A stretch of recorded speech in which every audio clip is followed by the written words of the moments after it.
You are about to enter a great adventure.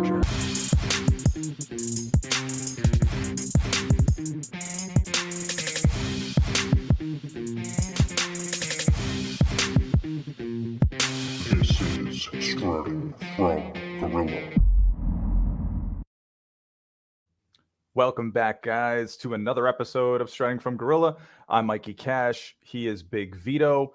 You can see the ticker at the bottom of the screen. Use that to find us on all the social media gimmicks. We really appreciate it.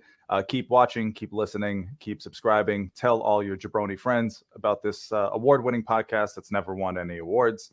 We're really excited to be back with you here today as we review WWE Backlash. It came in live from France over the weekend, and it was a whirlwind for the Gorilla crew here, but we have made it. Our schedules have aligned. We are here to record our review of it. Vito, it's good to have you back in the chair, man. How you doing? Ooh la la. Ooh la la. It was a hell of a weekend, Mikey Cash. I got to tell you, though, yeah, I have a hard time, and I feel like you're like this too, right? We have crazy schedules, and like we're really popular and cool, so we have crazy schedules over here at Strutting from Gorilla. I'm a man of continuity.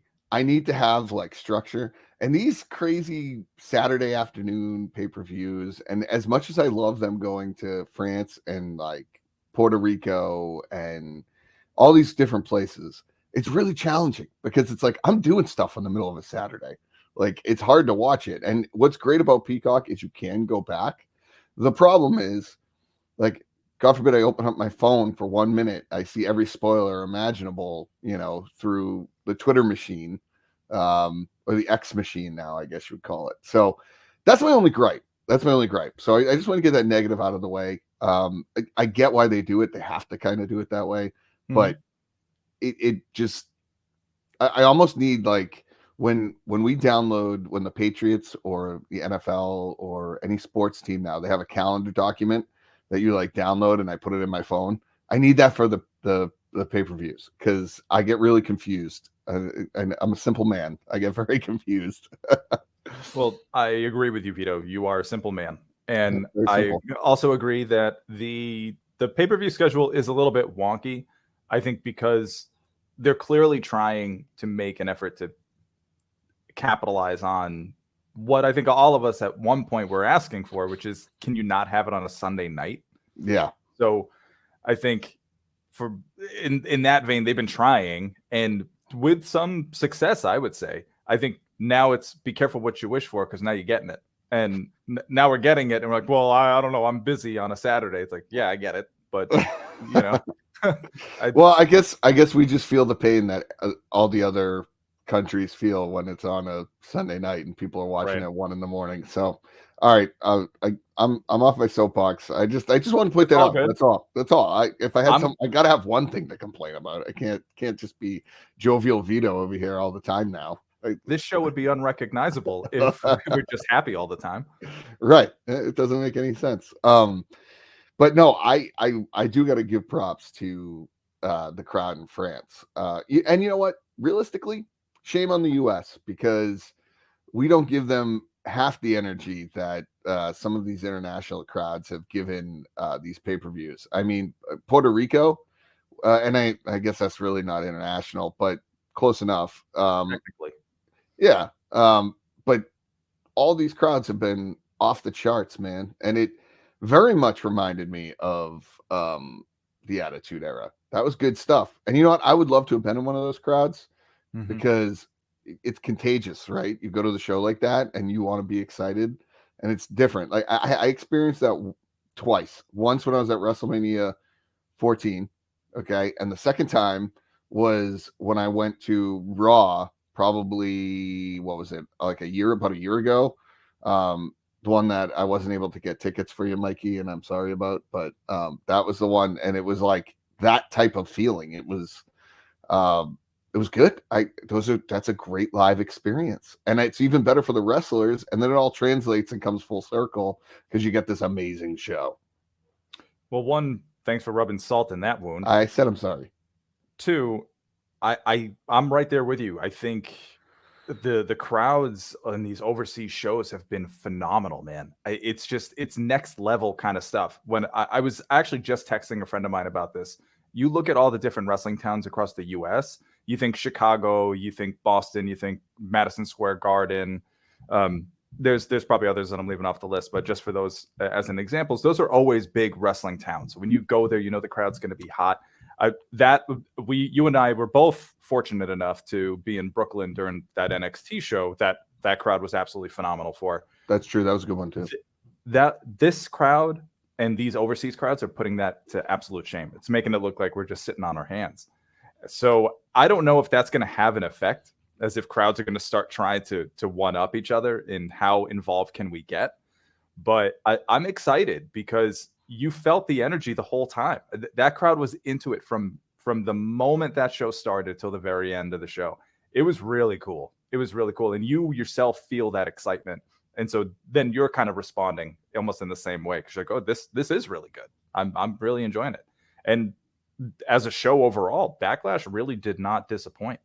There was only 5 matches on the card, which you and I have talked about as fantastic. Let's not overload it. Each match got time. I thought it was a really solid overall show. What about you? Yeah, I thought it was pretty good. I think it was what we kind of expected. I got more of a feel. There was a lot of wrestling in this show, like good wrestling, which you don't see WWE do that very often anymore. Yeah. You know what I'm trying to say? And I thought it was a good overall show. But again, I think when the crowd brings that energy, you're gonna get a better show. Yeah. What did you think, Cash? Well, one thing that I noticed off the bat was there was not. I don't recall there being any promos. Was there any? Maybe like one or That's two. my point. Outside of Nick Aldis, it was match, video package, match, video package, match. It just kept. That was the structure of the whole night. I kind of thought that was an interesting departure from what we've seen them do in the past. So whatever they were trying out, I kind of dug it. Maybe every show's going to feel a little bit different. This one was more focused on the action in the ring. We're just going to focus on the stories that are being told. We're not adding anything extra. We've already told all of that story in the TV leading up to this event. And so now we're just going to let it play out.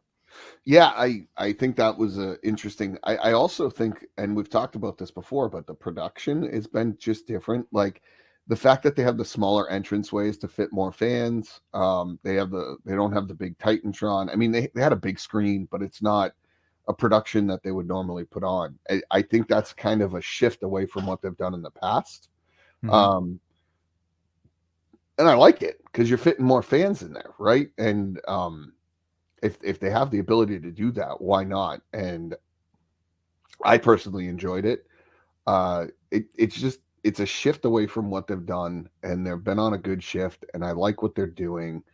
I even really enjoy, and they may have copied this from AEW, but the after press conference after, I've said this before, I really like it. It's a cool thing for them to do. And what I like about Triple H coming on at the end is he's pretty honest about the answers. He doesn't really, I mean, he's politically correct. He doesn't necessarily give you everything, but he answers questions.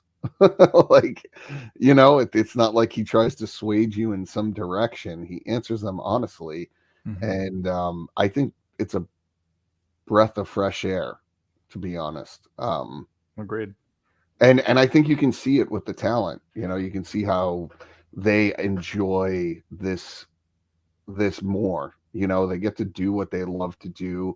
It seems like they're getting more input. I mean, I just overall thought it was a good pay-per-view. And we say this a lot. 5 matches, fantastic. Like let them focus on the what they got going on at hand, and not trying to focus on having enough time to fit everyone on the pay-per-view. It's very right. Sorry to interrupt. It's really good about pacing. I think you're starting to see just how important that is to the way Triple H runs the shows.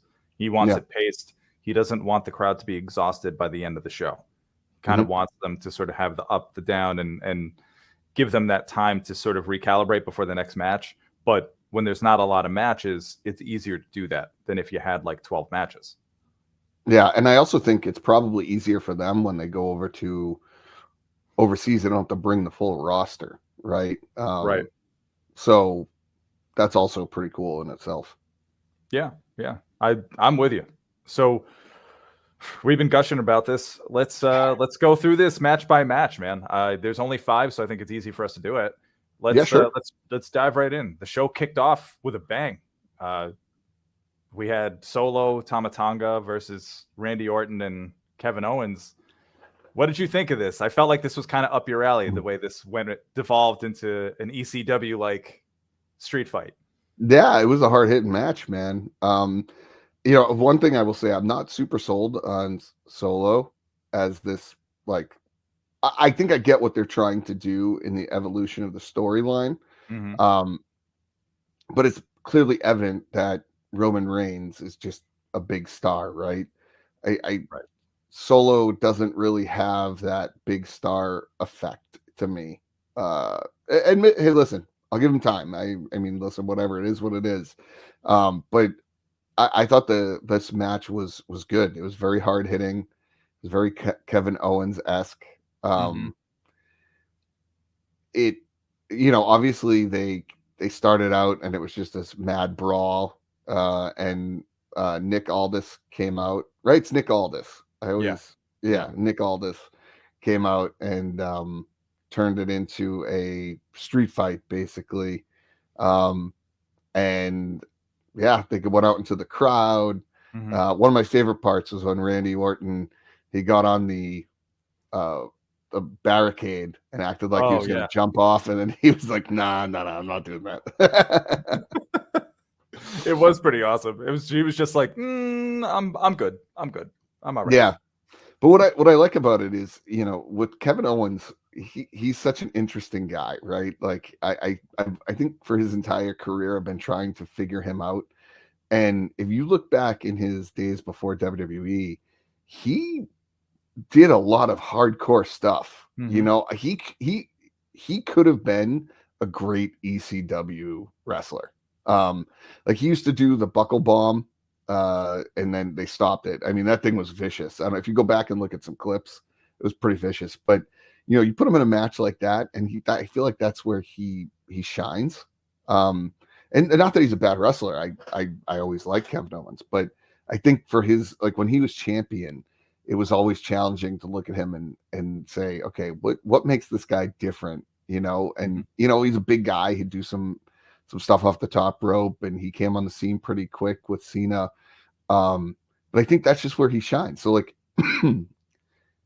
it worked out great. And then he was using kind of the old throwback to Stone Cold, where he's stunning the security guards before the match. So it was good. I'm not sure I loved the ending. If there was one thing I would say that was negative about this, I hate when a match ends like that. But obviously they had to bring in the newest member of the bloodline, and he missed his spot. If you really go back and watch, he didn't really get to the ref in time. It was close enough, but if you really watched it and look at the clips online, you can see he kind of missed it a little bit. But I also, and last thing, I know I'm kind of rambling on about this, and then I'll get your opinion, but it was interesting. They kept going under the ring to grab like all the weapons. And I just want to know when he went under the ring. Was he there from the beginning of the show? Like I don't know. I always wonder that. I always wonder if they have like a little cot under there. They're just lying down, just falling asleep. It's like one of those things. It's going to be like that story with Big Boss Man who's supposed to have like a big spot and he fell asleep and he ended up missing out on like a whole story with Stone Cold back in the day. But I digress. So I have to say, I did enjoy this match. I thought it was a good way to hype up the crowd. I mean, they were already, not that they needed any hyping, but I thought this is really fun to start it off because everything else afterwards was kind of straightforward.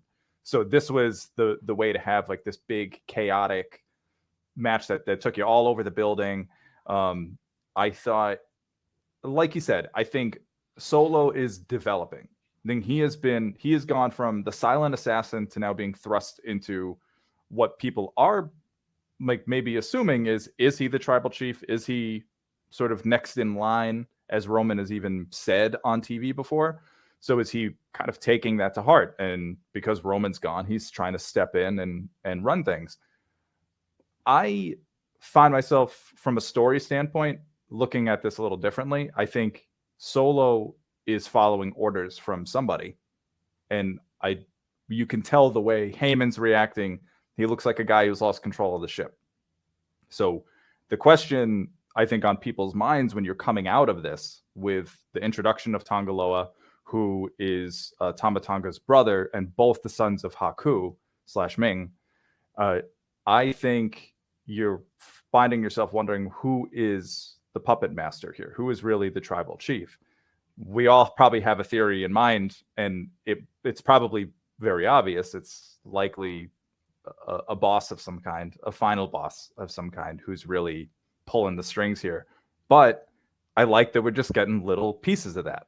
I don't want this to be done right away. I want this to like drag on. And I know people have a hard time with it in today's wrestling landscape. You want things sort of answered right away. We don't like uncertainty, but I'm enjoying it. So I enjoyed the match more so for the way it kind of drives the story now.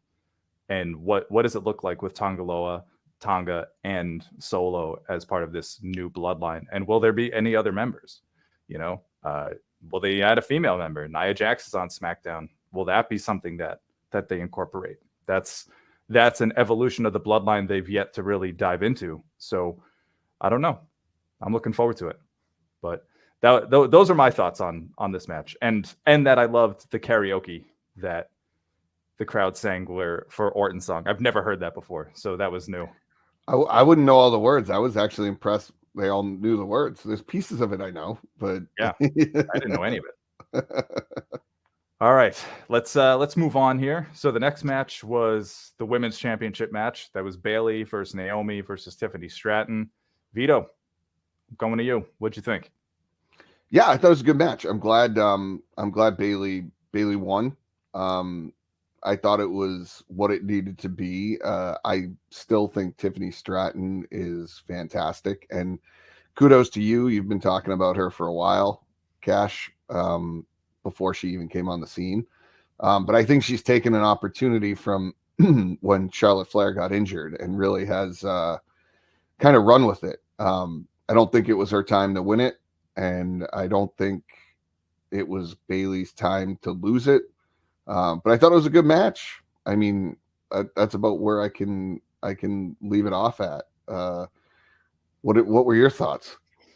Well, I'm with you in that this was a strong showing for Tiffany. I think it was her first time in a big money match at a pay-per-view or PLE. Sorry.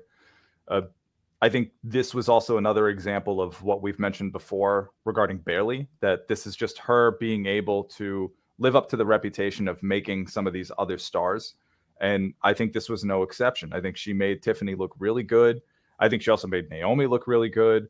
I think Tiffany overall handled the moment well. I think it wasn't gonna be perfect. And you could see that there were some timing issues there, like a little bit of miscues, but that's going to happen. I think that's just that you're in a big moment. You're not going to handle it perfectly. The hope is you learn as you keep going and you get more comfortable in those spots and more comfortable in yourself and your ability.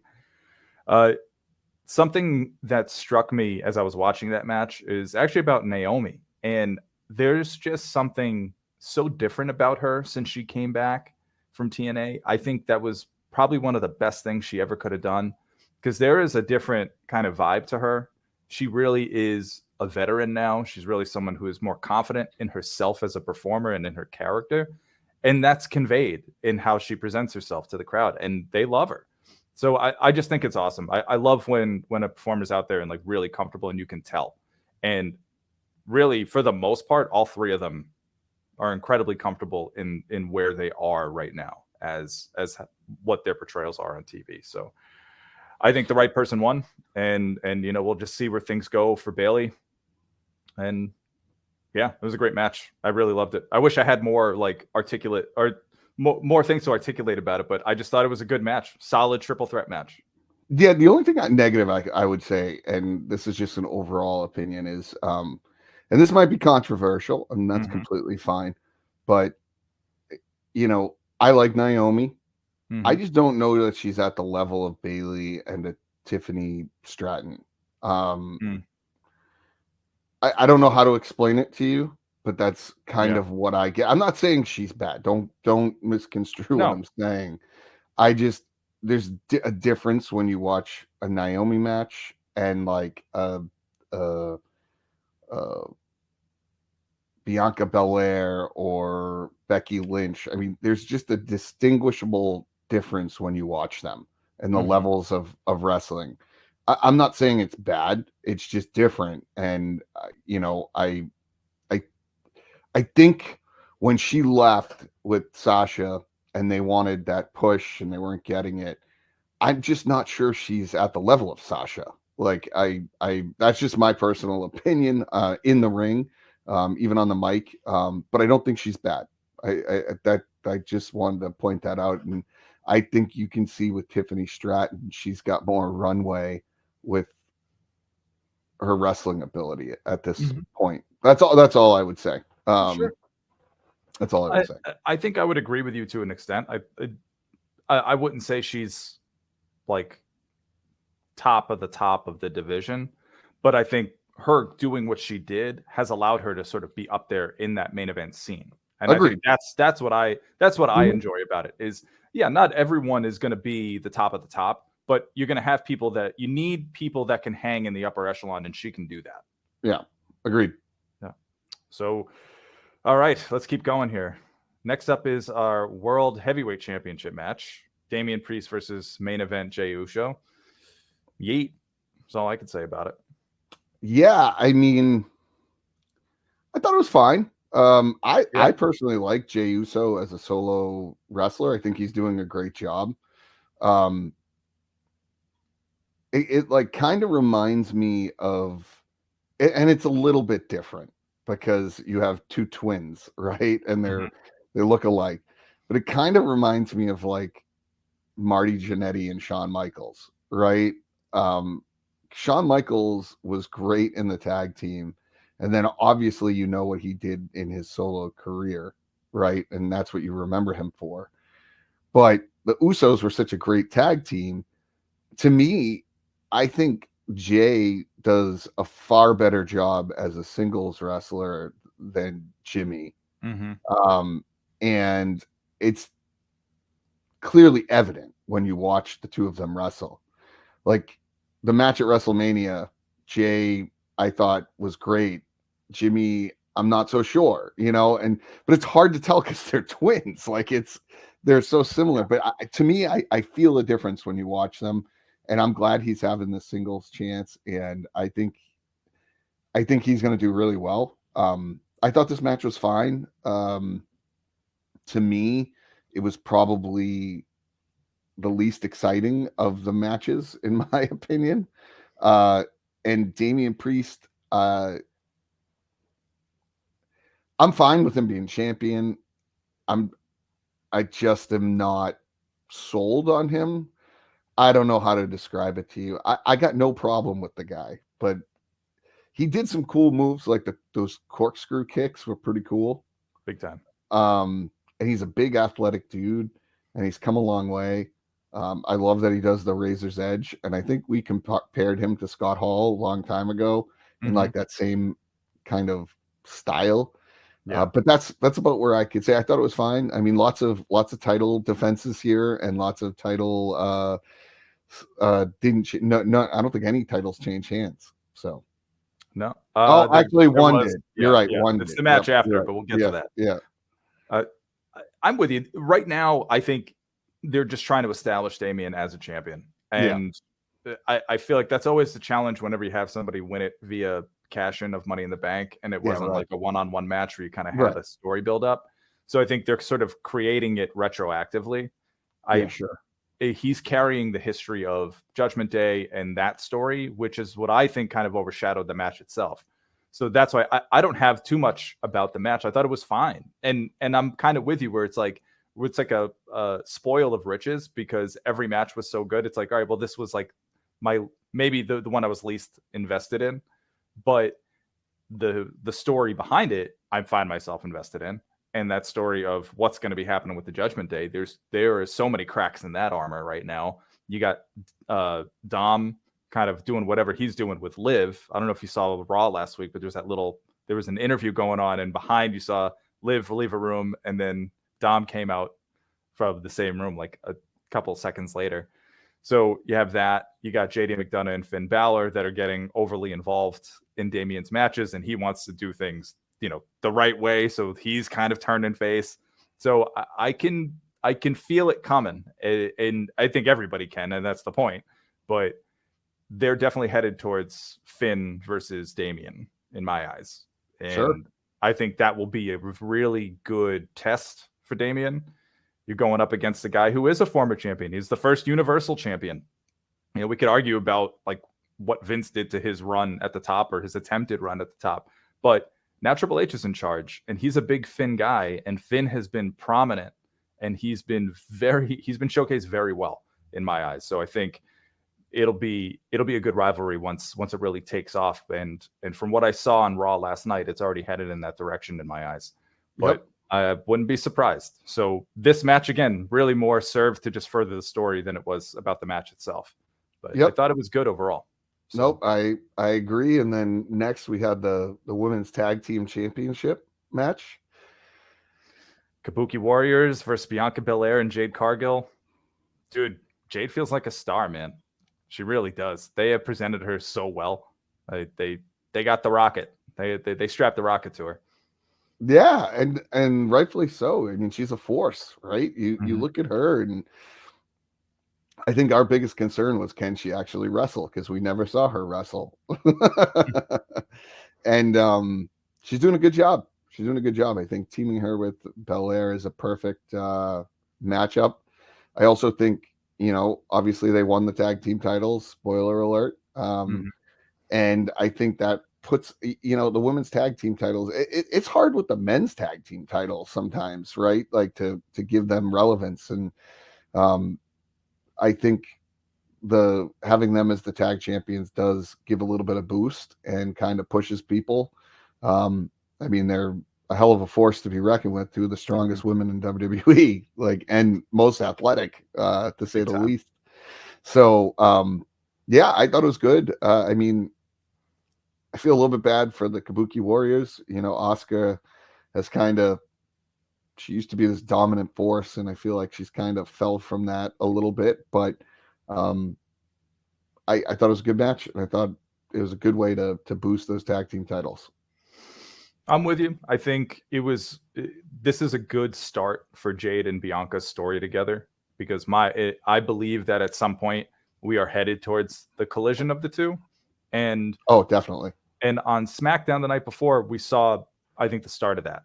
And it's been going on with Bianca for a little while. They are planting little seeds. She's got this obsession with Damage Control and everything that they did to her, and she can't let it go. And I think that is slowly going to creep into her character a little bit more. We're going to get little bits and pieces, but this is going to be long term. This is long game for them. They're going to have a good run in their tag title reign, I believe, because they're going to be able to hop around between Raw and SmackDown and NXT. They're going to be doing a lot of work with a lot of different talent, and I think that's going to be good for Jade, who I thought in this match in particular was protected really well. And being in a tag team, I think, is going to protect her for a while, because it allows her to develop, and the spotlight isn't solely on her. She has somebody who's experienced, who's main evented a WrestleMania like Bianca Belair, to help guide her along in her development. And so it's a really smart move. And then throughout that, it naturally creates a story where already you had Jade kind of holding Bianca back. on SmackDown during that segment where she just started getting all hyped up and is getting angry about the Kabuki Warriors and everything Damage Control is taken from her. So let's see how she responds now that she's taken something from Damage Control. Where does it end? And does this lead to her, showing a little bit of a darker side to her character? I think it could be really cool. It could be a good story. So I'm looking forward to it. Agreed. And then we had the main event here, which I thought was good. I think it's a match that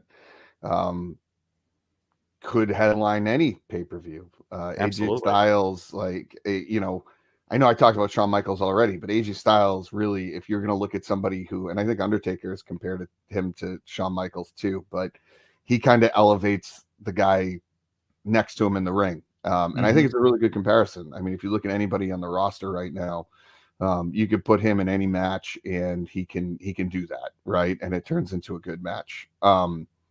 So I was excited about this one.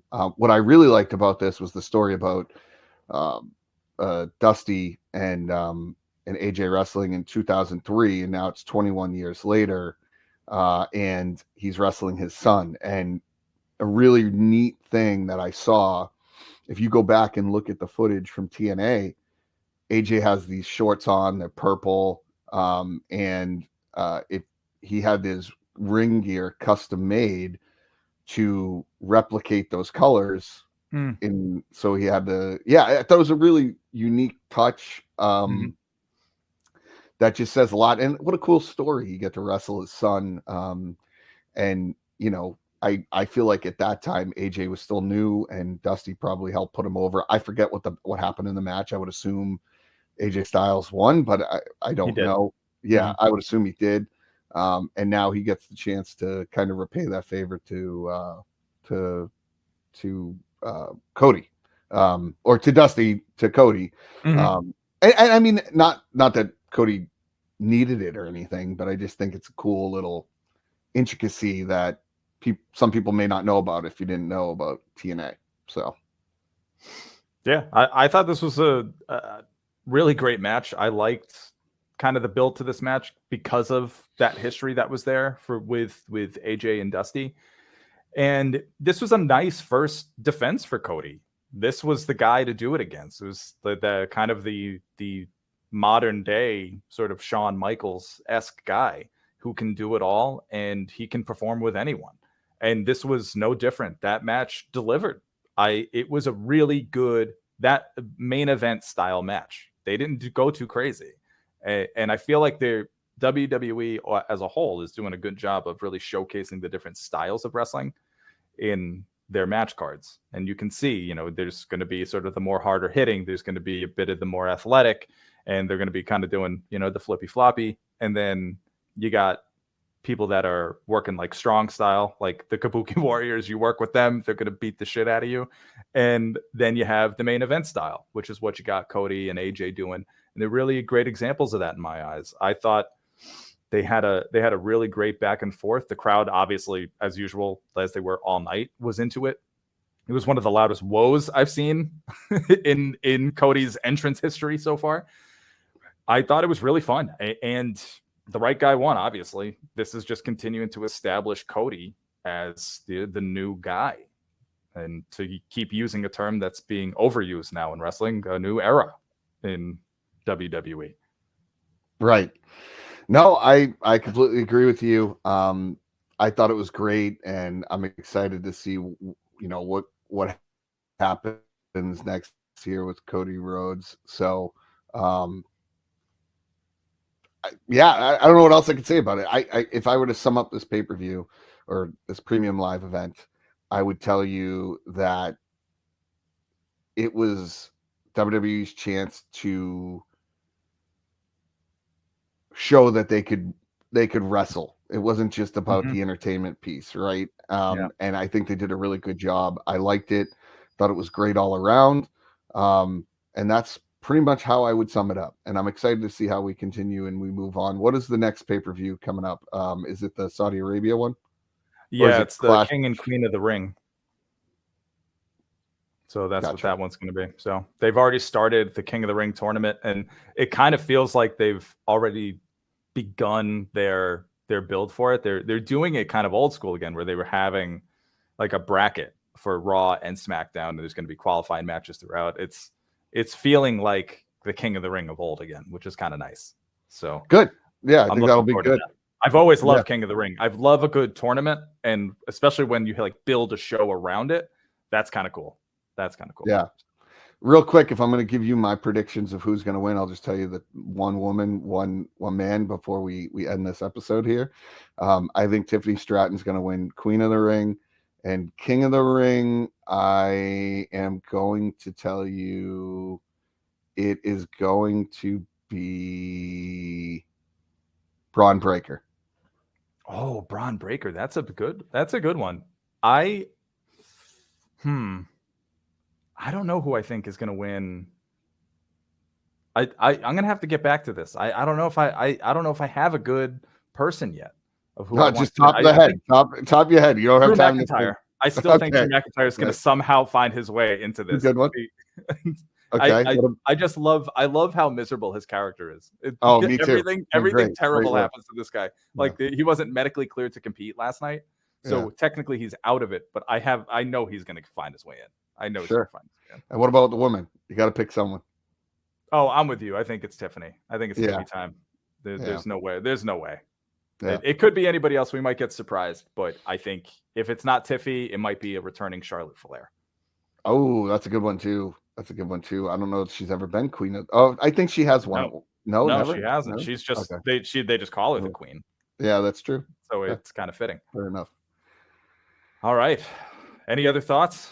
No, the only thing I would say is there's a documentary on Vice TV that The Rock produced that's coming out called Who Killed WCW, and my first thought of this is like, God, another WCW documentary. But I've heard that it's pretty good, and they actually get interviews from people that you haven't heard from before. So I'm kind of curious to see how that goes, and I'm definitely going to check it out. It's by the people who make what's the series there? The Vice TV Side of the Ring. Dark Side of the Ring, and then also $7 production, and The Rock had a big hand in it. So I'm curious to see how that goes. So I'm definitely going to check it out. All right. I've heard it's pretty good. Awesome. All right, I'll check it out too. All right, guys. Well, once again, thanks for watching. Thanks for listening. If you're listening on the podcast version of this, we really appreciate all of the support. Keep watching, keep listening, keep subscribing. Tell all your friends about us. And we will be back in 2 weeks to talk about the build. With Vinny Berry. Vinny Berry, too. I don't want to forget about this. Yeah. We got Black Bart over here. Wrestle Black Bart by Vinny Berry here, and he's a big friend of the podcast, and we're just working on getting him back on here. We can talk to him a little bit about the book, and we're very excited about it. Mikey Cash, we love Vinny Berry. He always brings some great stuff to the podcast, so I just wanted to throw that out there before we sign off. Absolutely, we love Vinny. We can't wait to get him on, so be on the lookout for that, guys, and until next time, keep on strutting, jabronis.